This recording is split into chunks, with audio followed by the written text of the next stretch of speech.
I'll demonstrate in the morning, the afternoon, and just before we leave. I don't want to take up all your time with my demonstrations, but it'll get from small things to larger, and it really sometimes won't have anything to do with what we're doing in the kiln, but it'll just be, you know, furthering your throwing. If you have anything that you're having trouble with, you know, I want to help you out on that, because that's what the workshop's for. We're going to put sections together, you know, make taller pieces maybe. However the workshop goes with me. I have no set show. You don't have to copy all these things, you know, just take the ideas and try it, go with it. I'm just showing you ideas. Now, you know, when the Japanese throw these things, they're not on wheels that are as honed as these. I mean, the old Japanese tea bowls were made on stone wheels that were going like this. They weren't making art. Everyone thinks that was the best they could do. It was very natural and beautifully thrown, but they weren't trying to make art. Once you clear the throw marks off, then you can do anything you want with the surface. And you can, you know, you can make it, you can funkize it however you want. But if you leave the throw marks in and try to push it in and out, the throw marks are going to get in visually in the way.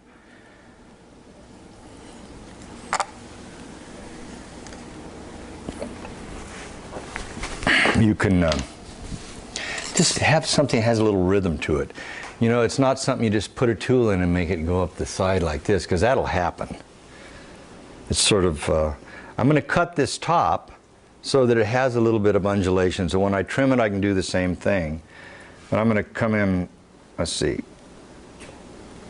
This should look natural too. Probably 3 little dippy doos and it'll look fairly natural. You don't want to leave that kind of top on it. Come back in and throw the top together into a point.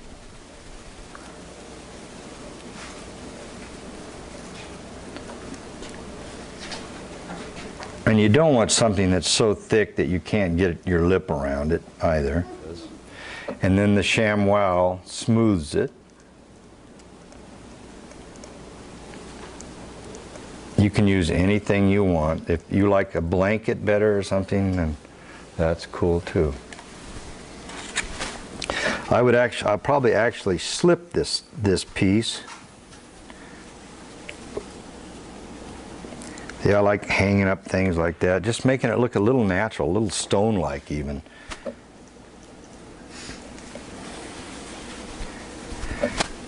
Well, that I would probably use some Shaner slip-on or something.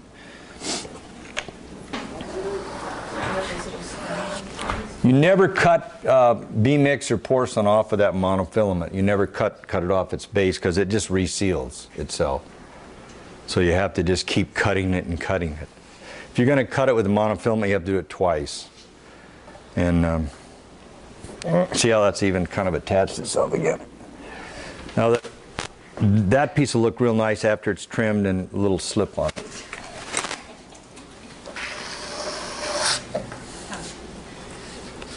It's an odd thing about tea bowls. Once you start making really kind of sophisticated tea bowls, you can sell a mug. You know, how much is the most you could ever get out of a mug? 30 bucks. Maybe 50, somewhere around there, you know, and that's pushing it. You'd have to have a hell of a good mug for that. But, you know, I've sold tea bowls for up to $500 a piece, but only, you know, a few. When I fire in the wood kilns, out of 20 tea bowls, I might wind up with 2 that I like. And those are the ones you save, and they're really coveted. The other ones, that's what's confusing. The other ones I usually throw away. So this is just another style, and it's a little more sophisticated. I'm going to draw into it. The easiest way for someone to make something loose, because people don't, you know, and how do I do that? How do I push it or anything? Is just, and I could do that on another one. I'm not going to do it right now. This stick is made out of Teflon, and there was a woman that used to make these for me. I don't know what else to say. I can't get them anymore. Amy had a few of them, but it's to just get in and push this thing around, and it starts to make this kind of loose piece and then work around that. This is a little more sophisticated. This is a tool that I cut out of a shim stock, but you could take a rib, an old rib, and actually cut it with scissors. And it's just a brush point. I've used this thing for years.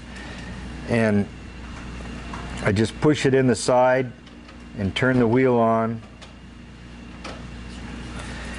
And that starts the mark.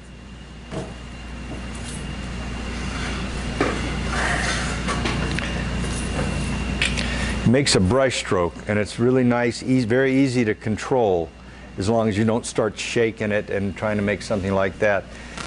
These tools, we could probably make a few if there's some old ribs around. You've made, I mean, all of you made these that have been with me for a while. So I'm going to make a place here on the side for your finger.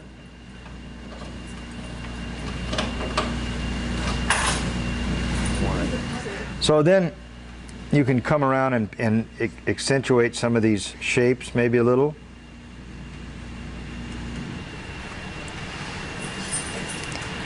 So everywhere you push out or dent in is going to be another color with that Shino. When it carbon traps, the carbon comes in the kiln and it attaches itself to the highest points. So like this dot would be black if it was carbon trapped, and an orange around it because that's sticking out the most. The thinner edges always get black. So if you have a very thin drawn line, it'll be black.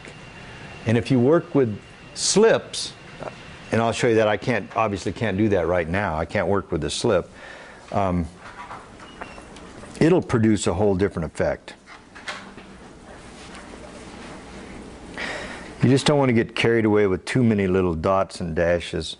I like things that go out and then things that come back in. Wherever you push in is going to be an orange dot because it doesn't get the carbon. It won't grab the carbon. So I'll take one little thing here and kind of just push this in. Anything that's going to stick out or go in is going to catch different color. That's all there is to it. You know, if you put a perfectly smooth piece in the kiln, one side will have a little bit of dark and it'll be orange. It won't be all that interesting. Now, faceted pieces, I like squared off things. I used to do all this fancy faceting that was kind of upsetting to people. I'm just going to do a 2-pound piece or 1.5 pounds.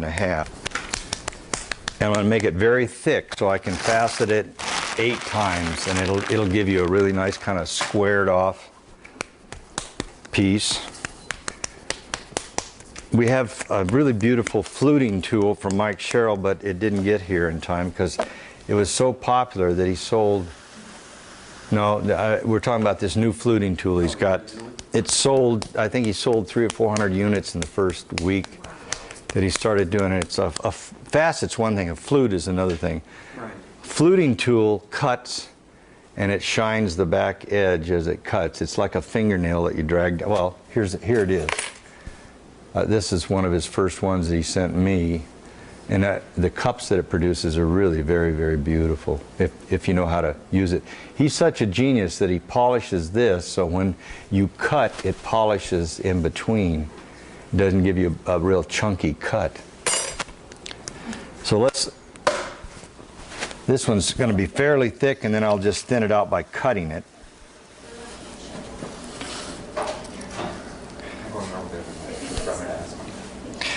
So we're going to leave this very thick.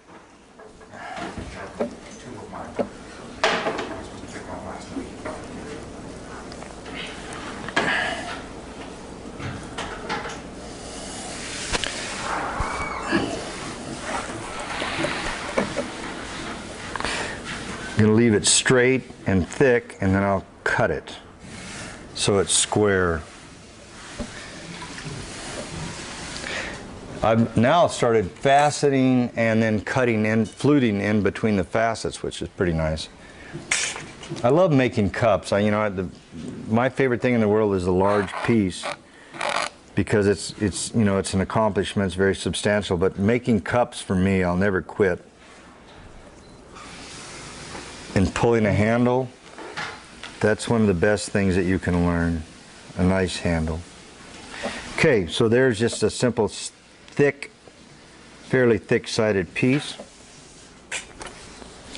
We'll square the top off. Let's see here. Well, it's fairly thick. It is, actually. It might not be thick enough. I don't know.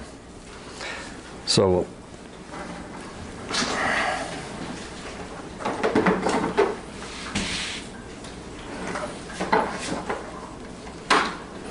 you don't need measuring devices to make it square.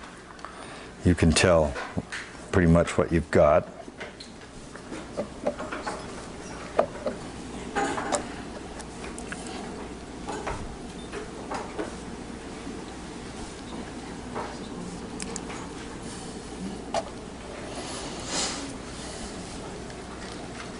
It's about right. You don't have to have something that's, that's really thick. You don't need that. And like I tell everyone, if you see daylight through the inside, then you've probably gone a little too far. And that's what's frustrating to people. And this with a trim foot will really be nice in the chino.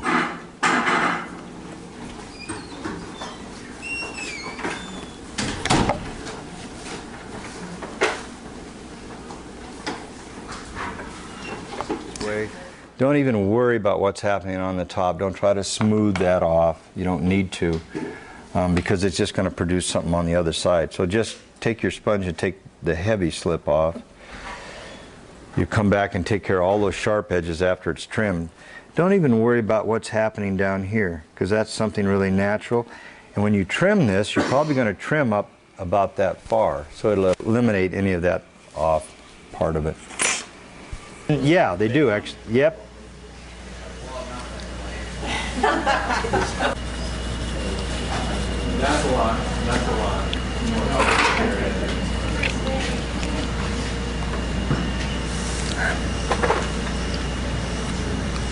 I found those tools. Is that a slicing tool? Yeah. I think some of the so B's B mix.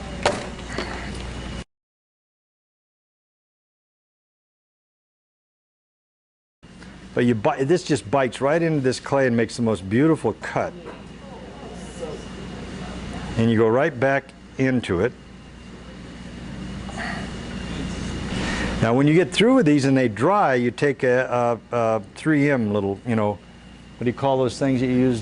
Scrubbies. Little scrubby, and take the harsh edges off it, because it doesn't need those really stiff, sharp edges. It needs a softer edge.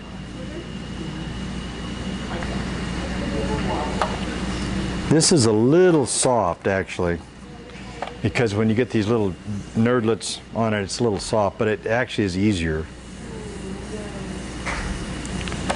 Except when it skips like that. When you're doing this, you want to set that cutter right up the top and dig into it and just follow that all the way down, because this will naturally kind of bend with the clay, so you can put a little more pressure on it. You can't get really excited about it if they don't match, but what I'm going to have to do is come up and trim this again. I did it out of sequence. You should do that first and trim last. I got so excited.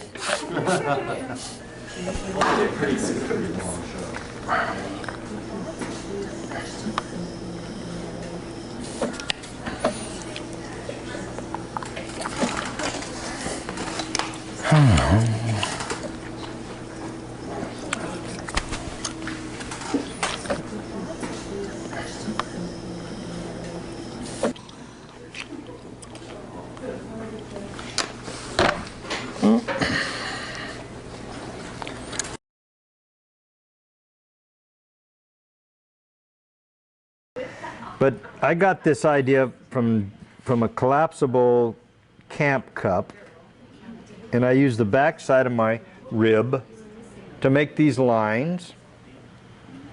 I do one way, and then one the other. And you have to have something that has a certain length to it so you can get these even. if that's what you want. This is bigger. And this is actually an idea that happened when I was looking in a hardware store. I thought, God, that's a cool little, you've seen those cups, haven't you? Just,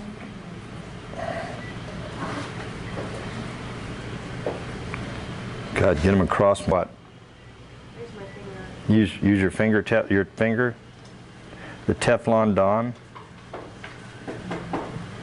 That looks nice though.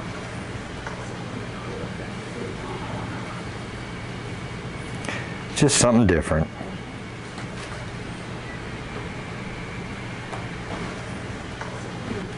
So what's in that kiln today? The one that's Just for Lori, yeah. Gray, black, and bubbly. Bubbly. oh gosh, Lori, you're making me feel. Where did you get bubbly out of all that? There was bubbly stuff. In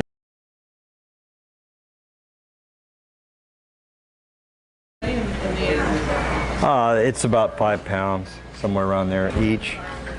Isn't that about what you like to throw? So it's a bowl. You're putting 2 bowls together, but they have to be structured properly. You're doing the bottom? This will be the bottom first, yep. A little bit more, it's a little less than 5, maybe a quarter of a pound less for the bottom.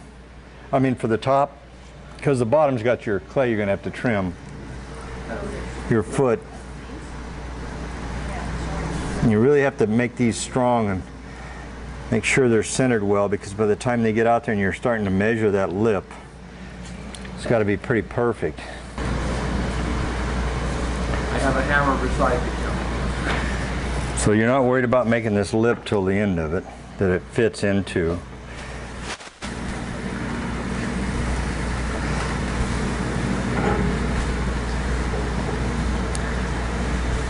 So you've got this. We're going to stretch this out with a rib a little bit first.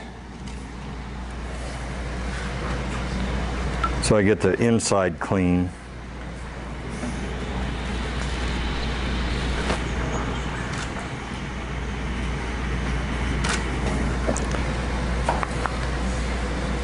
This could be the bottom to a casserole. It could be all sorts of things.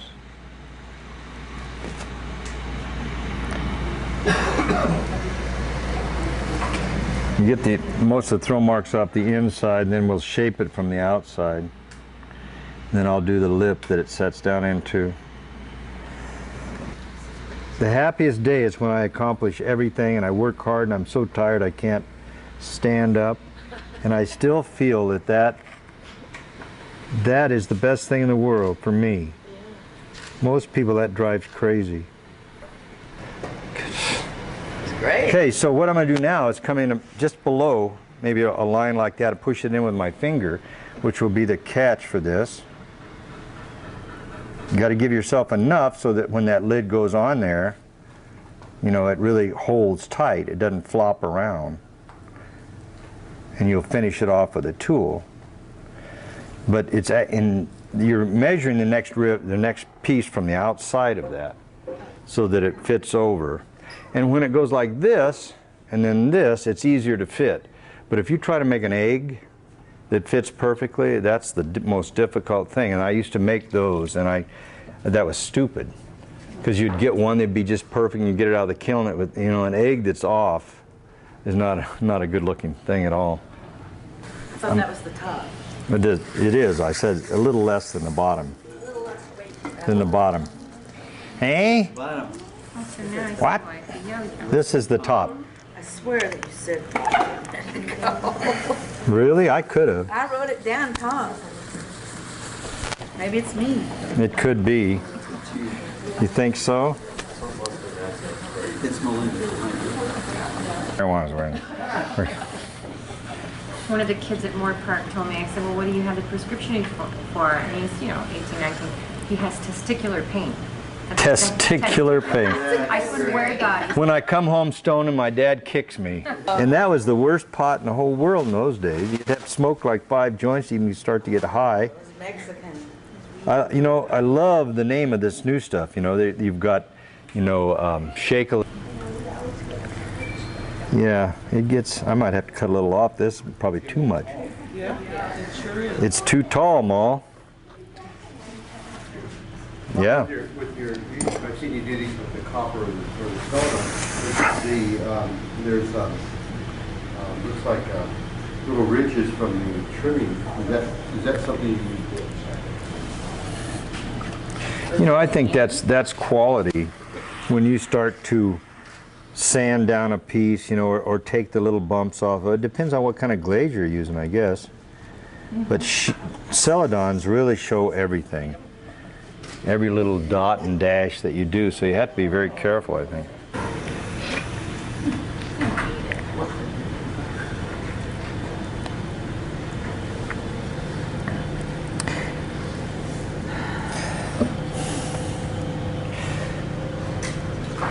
Measured from. It's gonna work.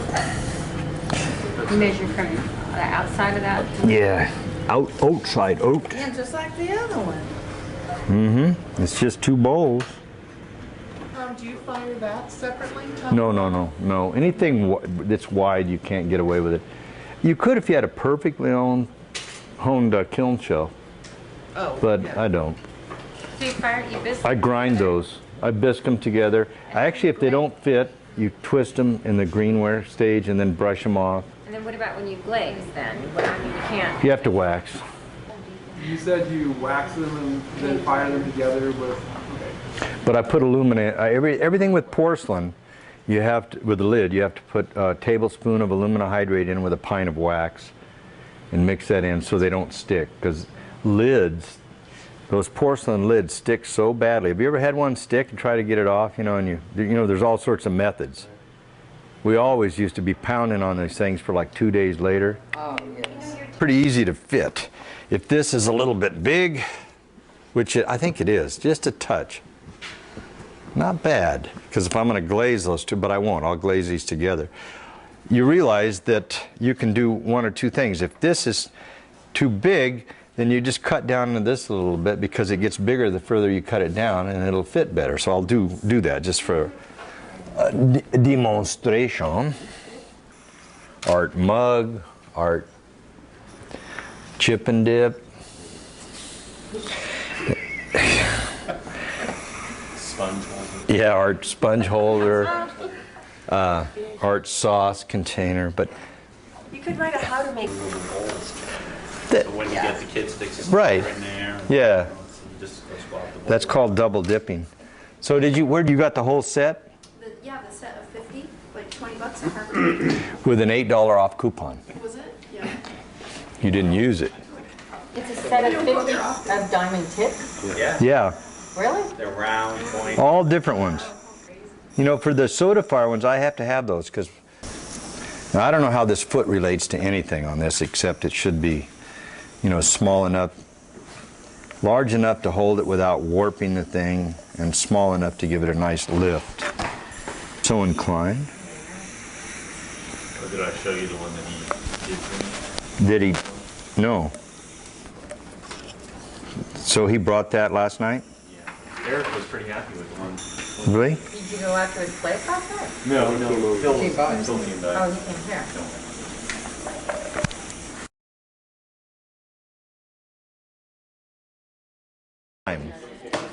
But you know, everyone goes in there with such an ego that that's the way they calm you down, and then, or they take you to a show of their best pieces, and you walk in, you're just going, oh my God, this is beautiful, and that takes you down a couple of notches. How long ago were you there? We were there in 2002, and then I'm going to go back really badly. I want to visit Paul Davis. You know, there's some things that are okay if they're a little bit heavy, but not little jar forms that look light to begin with shouldn't. Cups, mugs. I really get a kick out of old school versus new school, the handles and everything that people are putting on. That's old school, that's new school. Is a handle if it feels comfortable. You don't have to do that to the bat to do that either. got to be kind of different. I said, you don't have drunk driving laws here? Oh yeah, we got those. You just don't want to get caught. Oh really? That's something new. That'd be and get a driving license. But she was pretty cool about that. I guess you didn't have to have them when she was a young girl. You just drove. Yeah. Well, you could mail in. Mail in your picture. No. But I can drive. Anyone a license. Give me my license. Is that where they cut? Boy, those tickets aren't cheap anymore. That's a school zone when you're not thinking about it. There's the ticket. What's the seat in California? 280. Wow. I know, you know, but he was going all. People are on the phone all the time. Yeah. Hit All the by time. it. They add all that kind of administrative fees on to the. Yeah. Right, yeah. It's well. I suppose you could. This would make a nice casserole bigger, with a little thing on it and handles on the side. You know, I say this at every workshop, but if you make functional ware, you're as responsible as the best commercial functional ware made, unless you have insurance. Because you can thermal shock it by pouring hot water and it bang goes. This would be a nice thing to decorate on top of that, but it doesn't need it. That would be a nice copper red piece or just a really solid, beautiful black piece with something going on top of it.